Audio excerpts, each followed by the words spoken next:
मेरे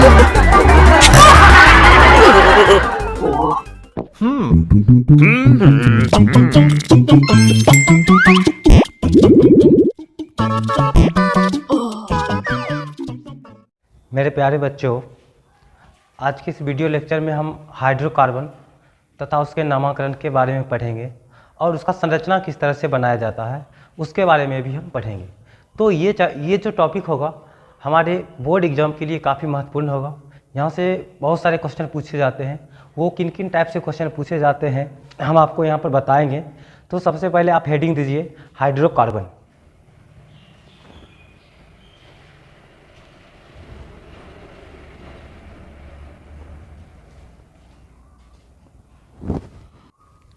इससे पहले वीडियो लेक्चर में भी मैंने बताया था कि हाइड्रोकार्बन क्या होता है। चलिए कोई बात नहीं है, फिर से एक बार हम बता देते हैं हाइड्रोकार्बन क्या होता है। तो वैसा यौगिक जो कार्बन एवं हाइड्रोजन से मिलकर के बने होते हैं उसे हम हाइड्रोकार्बन कहते हैं। या इसका परिभाषा अगर लिखना चाहे तो लिख सकते हैं आप। हम यहाँ पर परिभाषा नहीं लिखेंगे, आप खुद से यहाँ पर लिखिए। हम बोल रहे हैं कार्बन तथा हाइड्रोजन से बने यौगिक को हाइड्रोकार्बन कहते हैं।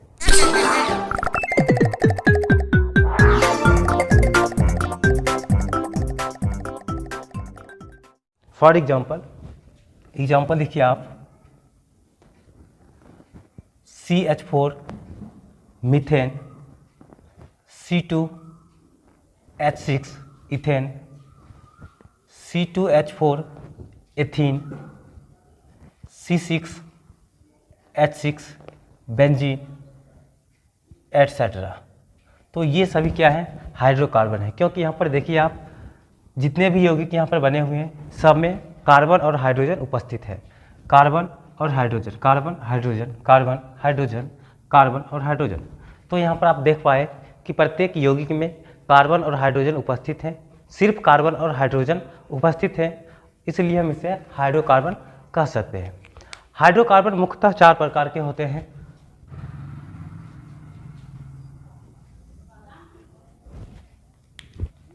नंबर 1 संतृप्त हाइड्रोकार्बन, जिसको आप इंग्लिश में सैचुरेटेड हाइड्रोकार्बन लिख सकते हो। Number 2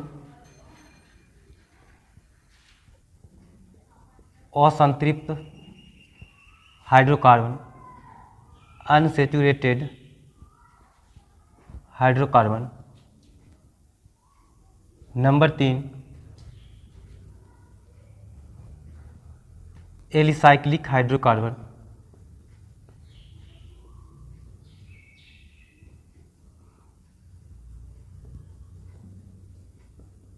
alicyclic hydrocarbon.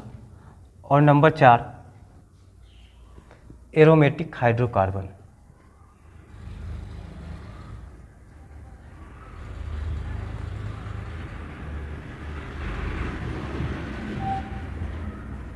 Aromatic hydrocarbon.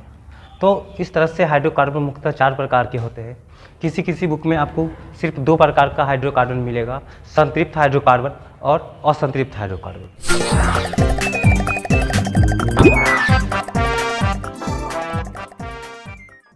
तो सबसे पहले हम लोग संतृप्त हाइड्रोकार्बन के बारे में पढ़ लेते हैं।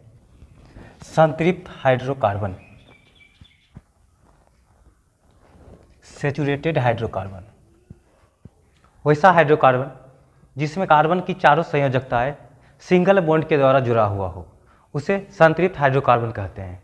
इसका परिभाषा आप खुद से लिख सकते हैं, लेकिन इसको समझना जरूरी है। संतृप्त हाइड्रोकार्बन को वैसा हाइड्रोकार्बन जिसमें कार्बन परमाणु की चारों संयोजकताएं सिंगल बॉन्ड के द्वारा जुड़ा हुआ हो, यानी कि एकल आबंध के द्वारा जुड़ा हुआ हो, उसे संतृप्त हाइड्रोकार्बन कहते हैं। अब एक चीज़ और यहाँ पर आप समझ लीजिए, संतृप्त हाइड्रोकार्बन कम क्रियाशील होने के कारण इसे पैराफिन्स भी कहा जाता है। तो संतृप्त हाइड्रोकार्बन को आप लिख सकते हो पैराफिन्स। इसको आप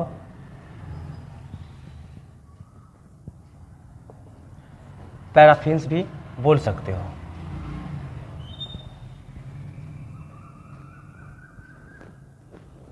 लेकिन यूपैक सिस्टम के अनुसार संतृप्त हाइड्रोकार्बन को एल्केन के नाम से जाना जाता है।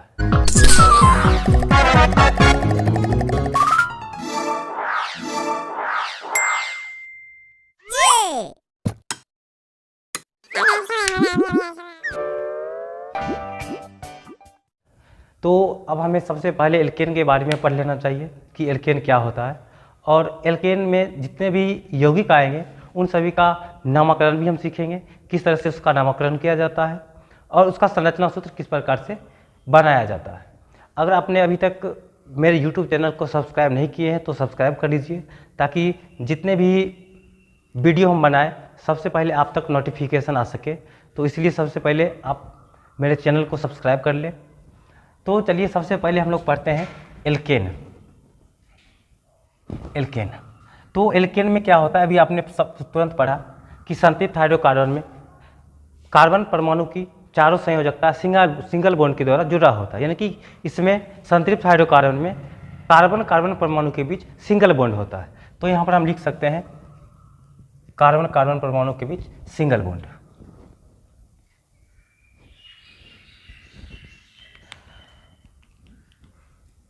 एल्केन शब्द दो शब्दों से मिलकर के बना है, अल्क प्लस एन। अल्क का मतलब होता है name of number of carbon atom, यानी कि कार्बन परमाणु के संख्या का नाम। इससे पहले वीडियो में मैंने बताया कि कार्बन अल्क नेम क्या होता है। जैसे कार्बन परमाणु की संख्या 1 होगा तो उसका अल्क नेम मेथ, 2 कार्बन होगा तो उसका अल्क name eth, 3 carbon prop, 4 carbon but, 5 carbon pent, 6 carbon hex, 7 carbon hept, 8 carbon oct, 9 carbon non और 10 कार्बन होगा तो उसका अल्क नेम हम डेक लिखेंगे। तो अल्क नेम यही होता है, name of number of carbon atom. और एन का मतलब होता है single bond carbon to carbon atom, यानी कि कार्बन कार्बन परमाणु के बीच सिंगल बॉन्ड। यानी कि जब हम इसका संरचना बनाएंगे जहाँ पर एन लगा होगा, जैसे मेथेन एथेन प्रोपेन, तो सभी में देखो क्या लगा हुआ है, एन लगा हुआ है। एन लगा हुआ तो जब उसका हम संरचना बनाएंगे, संरचना सूत्र बनाएंगे, तो वहाँ पर स्ट्रक्चर में क्या होगा, कार्बन कार्बन परमाणु के बीच सिंगल बॉन्ड होगा। इन चीज़ों को याद रखना है। लेकिन जब इसका हम नामकरण करेंगे तो अल्क नेम के साथ, एल्केन में क्या करेंगे, अल्क नेम के साथ एन का प्रयोग करेंगे। अगर हम इसका सामान्य सूत्र के बारे में बात करें, एल्केन का सामान्य सूत्र जनरल फार्मूला, तो इसका जनरल फार्मूला होता है CnH2n प्लस 2, यानी हाइड्रोजन परमाणु की संख्या कार्बन परमाणु की संख्या के दुगुना से 2 अधिक होता है। यहाँ पर देखिए कार्बन n, तो हाइड्रोजन कितना है 2n, यानी कि दुगुना प्लस 2, यानी कि दोगुना से 2 अधिक। तो इस तरह से ये इसका सामान्य सूत्र हो गया, जहाँ n इक्वल ग्रेटर देन 1, यानी कि n का मान, यानी कि कार्बन परमाणु की संख्या का मान या तो 1 होना चाहिए या 1 से अधिक होना चाहिए। तो ये इसका सामान्य सूत्र है। अब इसको आप एग्जाम्पल के द्वारा समझ सकते हो कि हम किस तरह से ये फार्मूला लगा करके एल्केन का यौगिक बना सकते हैं, उसका नामकरण कर सकते हैं। यहाँ पर हम एक टेबल बना रहे हैं, इसके माध्यम से आप इसको समझ पाएंगे अच्छी तरह से। सबसे पहले हम यहाँ पर लिखते हैं सामान्य सूत्र, सामान्य सूत्र जनरल फार्मूला। n मतलब कार्बन परमाणु की संख्या, अणुसूत्र मॉलिक्यूलर फार्मूला, संरचना सूत्र, और यहाँ पर हम लिख लेते हैं इसको। अगर एल्केन का अगर आप युक्ति सूत्र निकालना चाहें, रेशनल फार्मूला, तो आप वो भी निकाल सकते हैं। आपको यहाँ पर ये चीज़ निकालना ज़रूरी नहीं है, बस इतना ही काफ़ी था। लेकिन हमें ये चीज़ भी सीख लेना चाहिए ताकि आगे की कक्षा में हमें काम आए। तो चलिए स्टार्ट करते हैं इसको। एल्केन का सामान्य सूत्र CnH2n प्लस 2 होता है, आपने अभी तुरंत पढ़ा। अगर हम इसमें कार्बन परमाणु यानी n का वैल्यू अगर 1 ले लें, 1, तो इसका अणुसूत्र क्या हो जाएगा, समझिए इसको। एल्केन का सामान्य सूत्र क्या है, CnH2n प्लस 2। तो n के जगह पर हम 1 का वैल्यू लगाएंगे, तो n के जगह पर 1, H2N, 2 इंटू एन के जगह पर फिर 1 प्लस 2, तो ये क्या हो जाएगा C1H 2 इकाई 2 प्लस 2 कितना 4, तो CH4 यानी कि C1H4। तो एक को हम लोग नहीं लिखते हैं इस प्रकार से, इसका अनुसूत्र CH4 हो जाता है। तो हम यहाँ पर लिख लेंगे इसका अनुसूत्र CH4। तो इस तरह से इसका अनुसूत्र होगा। तो इसका IUPAC नेम हो जाएगा, एक कार्बन परमाणु है तो इसका अल्क नेम क्या होगा, मेथ प्लस, अब इसके साथ क्या लगाना है, अल्क नेम के साथ एन लगाना है। एल्केन में क्या लगाना है, एल्केन, लास्ट में क्या आता है, एन आता है, तो इसलिए अल्क नेम के साथ हम लोग एन लगाते हैं। तो इस प्रकार से ये हो जाता है हमारा मेथेन। अगर हम इसका संरचना सूत्र बनाना चाहें तो संरचना सूत्र हम किस तरह से बनाएंगे, यहाँ पर देखिए, आपको मैंने बताया था कार्बन का संयोजकता 4 होता है और वो अपना संयोजकता 4 तरीका से पूरा कर सकता है, या तो 4 सिंगल बॉन्ड के द्वारा, या दूसरा 2 डबल बॉन्ड के द्वारा अपना संयोजकता पूरा कर सकता है, या तीसरा एक ट्रिपल बॉन्ड और एक सिंगल बॉन्ड के द्वारा अपना संयोजकता 4 पूरा कर सकता है, या एक डबल बॉन्ड और 2 सिंगल बॉन्ड के द्वारा कार्बन अपना संयोजकता पूरा कर सकता है। यहाँ पर देखिए एक कार्बन के साथ 1 2 3 और 4 संयोजकता पूरा हो गया। इस कार्बन के साथ देखिए 1 2 3 4 पूरा है। इस कार्बन का संयोजकता 1 2 3 4, इस कार्बन को देखिए 1 2 3 4। तो इस तरह से आप कार्बन का संयोजकता पूरा कर सकते हो, और कार्बन का संयोजकता जब पूरा हो जाएगा तो इसका यूपैक, ये इसका संरचना सूत्र खुद व खुद बन जाएगा। जैसे यहाँ पर देखिए इसका अनुसूत्र CH4 होता है, यानी कि इसमें कार्बन परमाणु की संख्या 1 है। अब कार्बन का संयोजकता 4 पूरा करना, आप संयोजकता सिर्फ पूरा कर लें, आपका यूपैक, ये संरचना सूत्र बन जाएगा खुद से। देखिए कार्बन का संयोजकता कैसे 4 पूरा होगा, तो 1 2 3 और 4 पूरा हो गया। इसके साथ क्या लगाना है, हाइड्रोजन लगाना है। यहाँ पर हाइड्रोजन 4 है तो हाइड्रोजन लगा लेना। तो इस प्रकार से ये इसका संरचना होगा, संरचना सूत्र होगा। अगर आप इसका युक्ति सूत्र लिखना चाहें,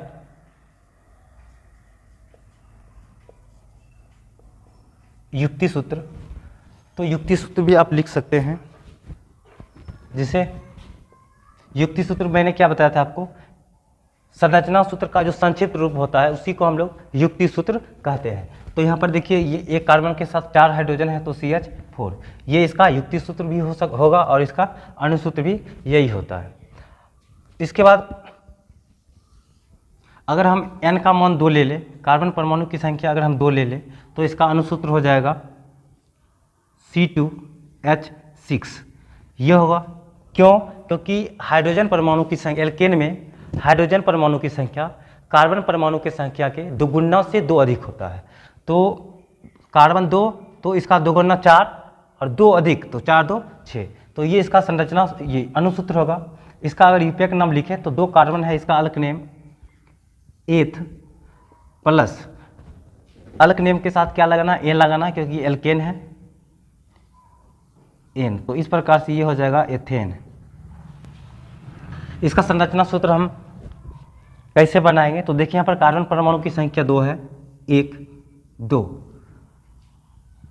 अब एक चीज़ आप याद रखें हमेशा कि जितने भी कार्बनिक यौगिक होते हैं उसमें कोई बॉन्ड अगर नहीं भी हो तो सिंगल बॉन्ड हमेशा रहता है। तो सबसे पहले आप क्या कीजिए, और ऐसे भी एल्केन है तो एल्केन में क्या होता है, कार्बन कार्बन परमाणु के बीच सिंगल बॉन्ड होता है, तो यहाँ पर सिंगल बॉन्ड लगा ले। अब इसका संयोजकता 4 पूरा करिए इस कार्बन का, तो इस कार्बन में देखिए एक संयोजकता पूरा है, 2 3 4। इस कार्बन को देखिए इसका संयोजकता 1 पूरा है, 2 3 और 4। फिर आप हाइड्रोजन लगा लीजिए यहाँ पर, 1 2 3 4 5 और 1 6। तो देखिए आप C2H6 हो गया, 1 2 3 4 5 6, तो C2H6। इसका अगर हम युक्ति सूत्र लिखना चाहें तो एक कार्बन के साथ 3 हाइड्रोजन CH3, फिर एक कार्बन के साथ 3 हाइड्रोजन है तो CH3। लेकिन आपको यहाँ पर एक बात ध्यान रखना है, यहाँ पर इसको बॉन्ड के रूप में नहीं लिखा गया, यानी कि आबंध के रूप में नहीं लिखा गया। अगर आप इसको आबंध के रूप में भी लिखना चाहें तो लिख सकते हैं इस तरह से। देखिए CH3 यानी कि इस कार्बन का 3 संयोजकता पूरा है, यानी कि इस एक कार्बन के साथ 3 हाइड्रोजन लगा हुआ है, तो 3 संयोजकता इसका पूरा हुआ है। एक और बचा तो एक हम यहाँ पर एक सिंगल बॉन्ड डाल लेंगे। अब देखिए यहाँ पर 3 और 1 4, 4 संयोजकता पूरा हो गया। अब यहाँ पर देखिए ये CH3 है तो CH3, तो इसका देखिए चारों संयोजकता पूरा है। एक कार्बन के साथ 3 हाइड्रोजन और यहाँ पर ये एक बॉन्ड, तो इसका संयोजकता 4 पूरा हो गया। इस कार्बन के साथ 3 हाइड्रोजन और यहाँ पर एक बॉन्ड, तो इसका भी संयोजकता 4 पूरा हो गया। तो इस प्रकार से ये इसका युक्ति सूत्र हुआ। युक्ति सूत्र को हम इस प्रकार से लिख सकते हैं। अगर हम कार्बन परमाणु की संख्या 3 लेंगे तो इसका अनुसूत्र हो जाएगा C3H, इसका दुगुना करो 3 दूनी 6 प्लस 2, दुगुना से 2 अधिक, तो ये हो गया 8, C3H8। तो ये इसका यूपैक नाम क्या हो जाएगा होगा, तो अल्क कार्बन परमाणु की संख्या 3 है तो अल्क नेम मेथ एथ प्रोप, यानी कि प्रोप प्लस, अब अल्क नेम के साथ क्या लगाना है, एन लगाना है, तो ये prop plus ane is equal to propane. तो ये इसका यूपैक नाम होगा। इसका संरचना सूत्र 3 कार्बन 1 2 3 कार्बन हो गया। इसका संयोजकता 4 पूरा कर लो आप। इस कार्बन का एक संयोजकता पूरा है 2 3 4।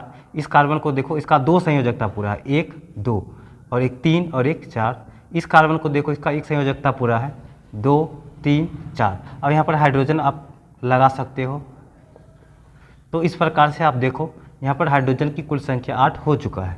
1 2 3 4 5 6 7 8। अगर इसका युक्ति सूत्र लिखें तो लिख सकते हैं CH3, एक कार्बन के साथ 3 हाइड्रोजन CH3, फिर देखिए इस कार्बन के साथ 2 हाइड्रोजन, लेकिन यहाँ पर सिंगल बॉन्ड से अभी बॉन्ड नहीं डालना है, CH2 CH3, ये इसका युक्ति सूत्र होगा। अगर इसको हम बॉन्ड के रूप में लिखना चाहें तो भी लिख सकते हैं CH3, यानी कि इसका 3 संयोजकता पूरा, एक संयोजकता और पूरा हो गया 4। फिर CH2, इसका देखिए अभी 2 हाइड्रोजन और इसका एक 2 और एक 3 संयोजकता पूरा, एक बॉन्ड और पड़ेगा और यहाँ पर हो जाएगा CH3। तो देखिए यहाँ पर सभी जगह कार्बन का संयोजकता 4 पूरा हो चुका है। तो ये इसका युक्ति सूत्र होगा। देखिए 3 कार्बन के साथ 3 हाइड्रोजन और एक इसका ये 4, इस कार्बन का संयोजकता 2 और एक 3 और एक 4। इस कार्बन के साथ देखिए 3 हाइड्रोजन और इसका एक संयोजकता इधर है 4। तो ये इसका युक्ति सूत्र होगा। अगर हम कार्बन परमाणु की संख्या 4 ले ले तो इसका अनुसूत्र हो जाएगा C4H10, यानी कि कार्बन 4 तो हाइड्रोजन दुगुना करो, दुगुना से फिर 2 अधिक, तो 4 दूनी 8 तो 10। इसका यूपैक नाम but, alkane but plus ane is equal to butane, ये इसका यूपैक नाम होगा। संरचना सूत्र अगर हम बनाना चाहें तो बना सकते हैं। 4 कार्बन है 1 2 3 4, संयोजकता पूरा करो। इसका देखो एक पूरा है 1 2 3 4, इसका देखो 1 2 पूरा है 3 4, इसका भी देखो 1 2 पूरा है 3 4, इसका एक पूरा है 2 3 4। तो इसका सभी कार्बन परमाणु का संयोजकता 4 पूरा हो चुका है। अब सबके जगह पर हाइड्रोजन लगा लो।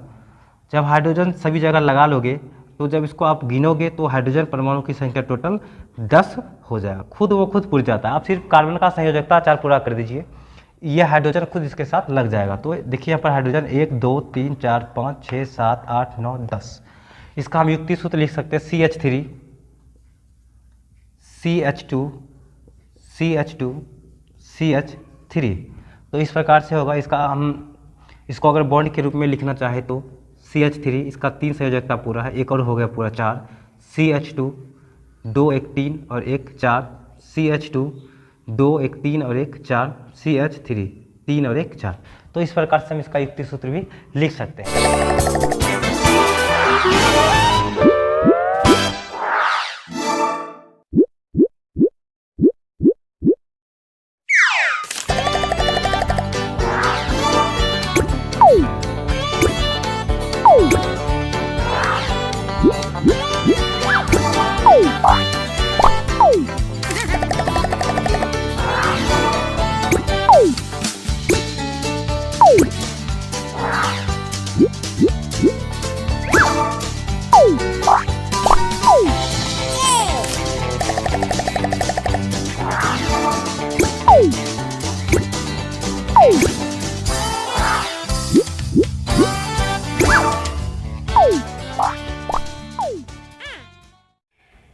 अब हम एल्केन के जो प्रथम सदस्य मेथेन होते हैं, इनके क्या क्या महत्वपूर्ण गुण होते हैं, इनके बारे में हम लोग पढ़ेंगे, क्योंकि इनसे रिलेटेड एग्जाम में कभी कभी क्वेश्चन पूछ दिया जाता है। तो इसलिए सबसे पहले आप एल्केन के प्रथम सदस्य मीथेन के बारे में जान लें। तो यहाँ पर पहला पॉइंट है, एल्केन का प्रथम सदस्य मेथेन होता है, यानी कि CH4 होता है। आपने देखा जब एल्केन का हमने अनुसूत्र निकाला तो वो क्या था, मीथेन था। तो ये प्रथम सदस्य है, इस चीज़ को आपको याद रख लेना, एग्जाम में यहाँ से पूछा जाता है। मेथेन सबसे सरल हाइड्रोकार्बन है, मेथेन सबसे सरल हाइड्रोकार्बन है। इसके अणु की संरचना चतुष्फलकीय होता है। उसके बाद अगला पॉइंट हमारा होगा, मेथेन प्राकृतिक गैस या बायोगैस का प्रमुख घटक है, यानी कि मेथेन का जो निर्माण किया जाता है ये मुख्य रूप से बायोगैस के द्वारा प्राप्त किया जाता है या प्राकृतिक स्रोत का ये मुख्य घटक है, यानी कि प्राकृतिक के द्वारा दिया गया ये घटक है। उसके बाद अगला पॉइंट है, इसका उपयोग ईंधन के रूप में किया जाता है। जैसे कि हम लोग सिलेंडर में मीथेन का प्रयोग करते हैं ना, तो और भी बहुत सारे जैसे विमान जेट होते हैं या ऑटोमोबाइल्स होते हैं, उनमें हम लोग इसका उपयोग करते हैं मीथेन का। इसके बाद अगला पॉइंट है, यह हवा से हल्की रंगहीन एवं गंधहीन गैस है, यानी कि मीथेन गैस जो है ये हवा से भी हल्का होता है, इसमें कोई भी कलर नहीं होता, ये कलरलेस होता है और गंधहीन भी होता है, यानी कि इसमें कोई गंध नहीं होता है। जैसे कि हम लोग का जो सिलेंडर होता है उसमें मीथेन गैस ही भरा होता है, लेकिन उसमें कोई गंध नहीं होता है। तो उसको गंध होने के लिए, उसमें गंध हो, इसलिए मीथेन में हम लोग मरकैप्टन का उपयोग करते हैं ताकि गंध हो और हमें पता चले कि मीथेन गैस का सिराब हो रहा है। अगर पता नहीं चलेगा कि इस गैस का सिराब हो रहा है तो फिर वो क्या होगा, सभी जगह आग पकड़ सकता है। तो इसलिए क्या होता है, उसमें मीथेन गैस में मरकैप्टन मिलाया जाता है ताकि वो गंध करे और हमें पता चल सके कि ये जो मीथेन गैस है या सिलेंडर में जो गैस भरा हुआ है ये कहीं पर लीक हो रहा है। ठीक है, इसके बाद हमारा नया टॉपिक होगा एल्काइल समूह। तो आप हेडिंग इसका बना लीजिए, एल्काइल ग्रुप।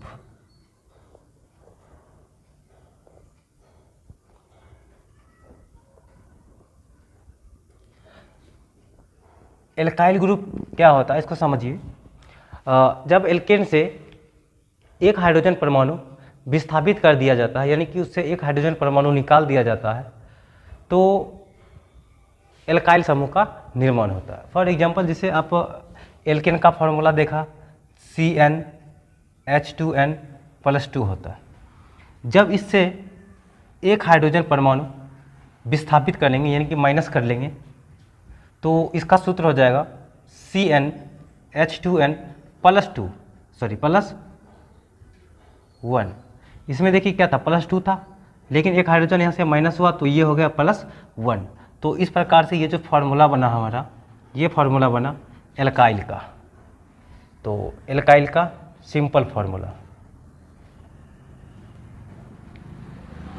समान सूत्र, या हम इसको अगर इस तरह से लिख सकते हैं, जैसे कि एल्केन,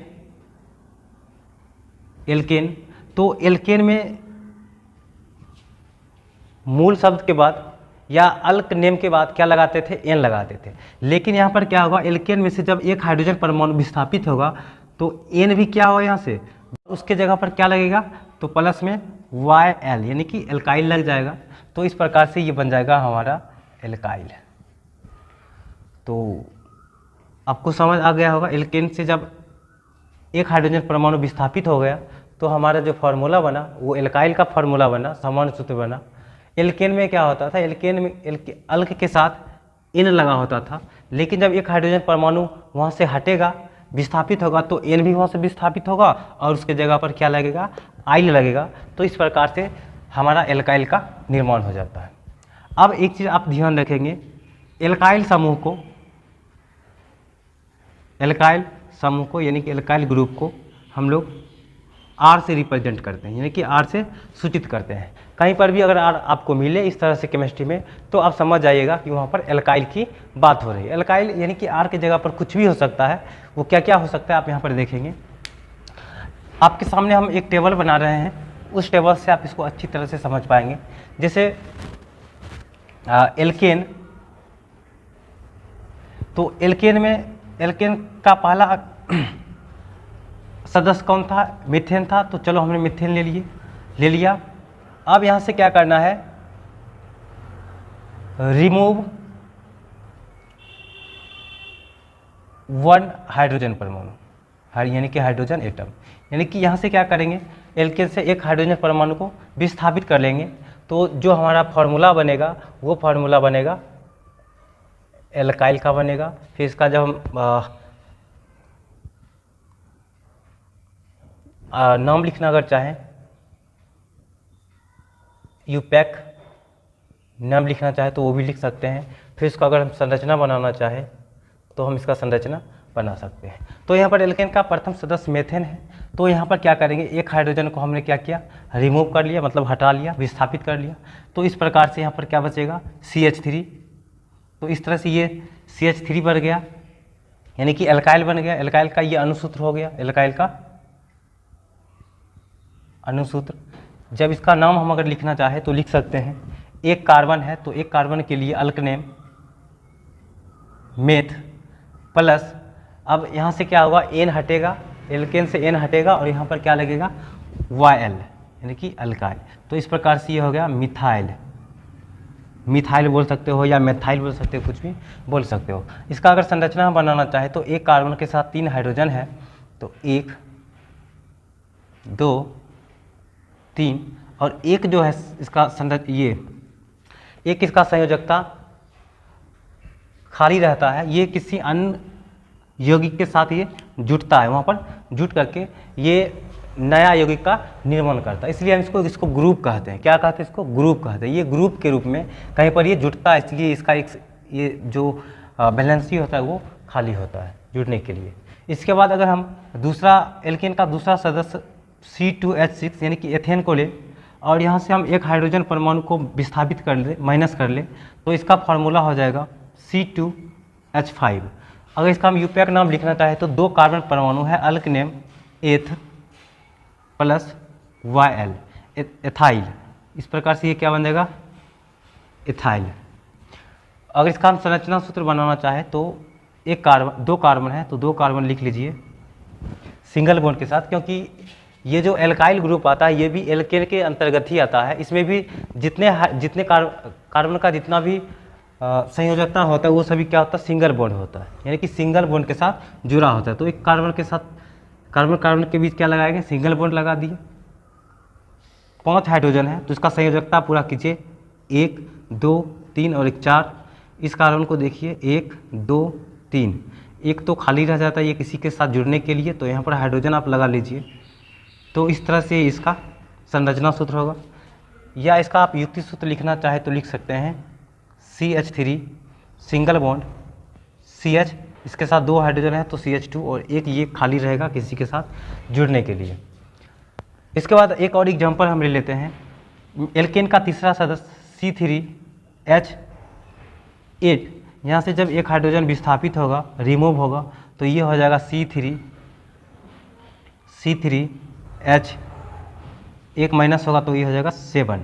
तो इसका जब हम यूपैक नाम लिखेंगे तो 3 कार्बन का अल्कनेम प्रोप प्लस एल्काइल है तो इसमें YL लगेगा, तो ये हो गया प्रोपाइल। इसका अगर हम संरचना सूत्र बनाना चाहे तो बना सकते हैं। 3 कार्बन है, 1 2 3, सभी का संयोजकता पूरा कीजिए, 1 2 3 और 1 4। इस कार्बन को देखिए 1 2 पूरा है, 3 4। इस कार्बन का देखिए 1 पूरा है, 2 3 और 1 खाली रहता है। तो यहाँ पर क्या करेंगे, हाइड्रोजन लगा लेंगे, हाइड्रोजन यहाँ पर नहीं लगेगा हाइड्रोजन, ये खाली रहेगा, किसी के साथ ये जुड़ता है, ये क्योंकि ब्रांच के रूप में ये होता है। तो इसको हम युक्ति सूत्र लिख सकते हैं। एक कार्बन के साथ 3 हाइड्रोजन CH3 सिंगल बॉन्ड, फिर देखिए C, एक कार्बन के साथ 2 हाइड्रोजन CH2, फिर एक कार्बन के साथ 2 हाइड्रोजन CH2 और ये इसका खाली रहेगा, ये किसी अन्य के साथ, अन्य यौगिकों के साथ जुड़ता है। तो इस प्रकार से ये हमारा एल्काइल ग्रुप था। आपने एल्केन में प्रथम जो सदस्य था मेथेन, यहाँ से भी एग्जाम में क्वेश्चन पूछे जाते हैं।